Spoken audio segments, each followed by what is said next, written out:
welcome to another episode of Mobile with the Guru. This is your host, Ricky Cadden, Symbian-Guru, and today I'm sitting out on my back patio because the weather is fantastic. Let me get you a view of this. The sun's out, the sky is nice and blue, there's an airplane flying overhead. So, beautiful day, so I'm working from the patio today. And first up, I want to show you something that I just got last night. I'm super excited about it.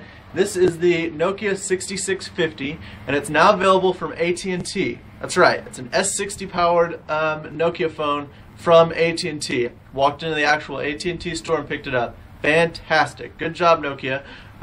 It's only $70 after mail-in rebate with a contract and all that, which is really, really cheap.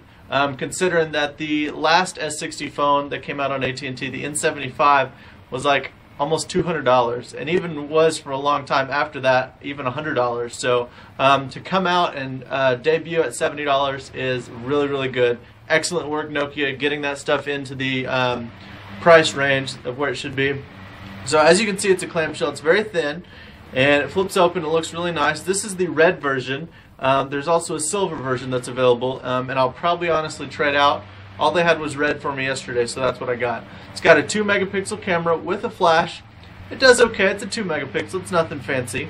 It's got 3 touch-sensitive buttons along the bottom here, and we'll cover that more in a little bit. It's got a micro SD card slot, built-in GPS with a dedicated GPS button, and that actually takes you to AT&T's telenav service. It does not work. Actually, it doesn't come with Nokia Maps installed. I haven't tried it with Nokia Maps yet, so more on that soon. It's got a dedicated internet button, camera buttons up here, and then the S60 menu button and all that.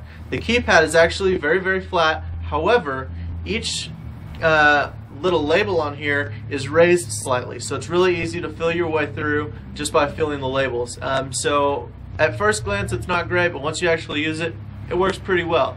The only thing I did note is the navigation cluster is incredibly cramped. There are 14 different buttons you can press, including the D-pad, all without counting the number pad. So that's a whole lot of buttons to be in a little place. So that's one thing that I'm not a big fan of. However, the really cool thing about it is the Nokia BP4L battery. This thing's got 1500 milliampere hours. It's the same battery that's used in the E71, the E90, and the Nokia N810. So this is a monster battery, especially considering that the N96, the big flagship monster, only has a 900 battery. So this is 1500. It's almost double the battery life. So big fan of that. And it's actually made out of metal. So it's aluminum alloy. It says it back here. So the casing is metal, which means that it's going to hold up to quite a bit of abuse. The one thing though that I did notice, and I have 2 units and both of them are like is this front wobbles ever so slightly, but it's still there, and that's not very good. So normally Nokia's flip phones, such as the N76, the hinge was very, very strong, and obviously the N93 and N93i.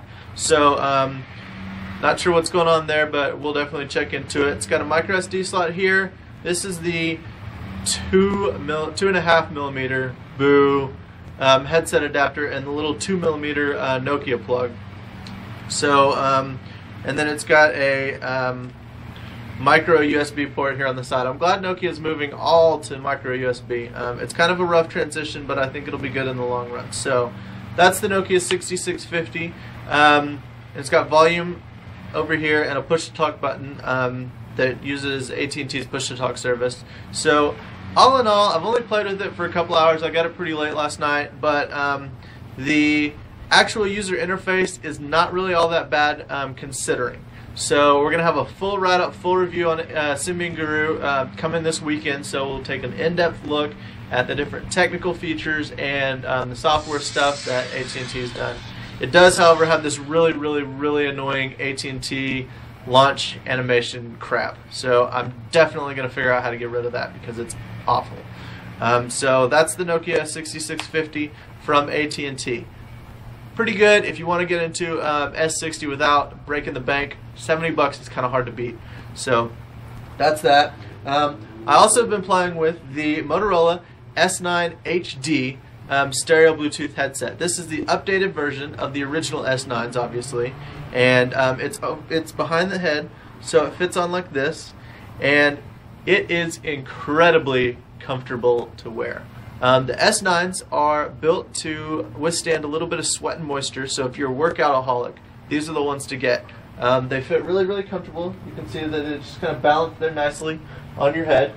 And on this side, you've got your, I believe this is the track, skip, and pause play buttons here. So they're raised up. They're three very, very distinctive buttons that are very easy to press while you're jogging or working out or whatever. On the other side here, you have your volume and your talk key. So if somebody calls, you can press that to talk to them, and it carries your voice and all that kind of stuff. So they're very, very loud. The sound quality is awesome. I've been very, very impressed with them. They actually charge with a mini USB, so it's right there, and that comes with the rubber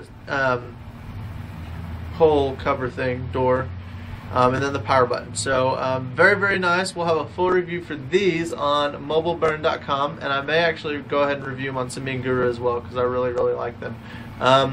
It's weird to me that Motorola makes such terrible phones and then such great accessories. Who knew? So that's all the new toys that I have today. One thing though that I did want to talk about was this game called Tankzors for S60, and I've got it loaded up here on my N95, and it's a Java game, and we wrote about it earlier this week, but it's incredible.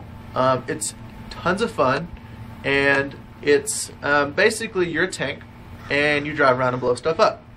Pretty easy to figure out.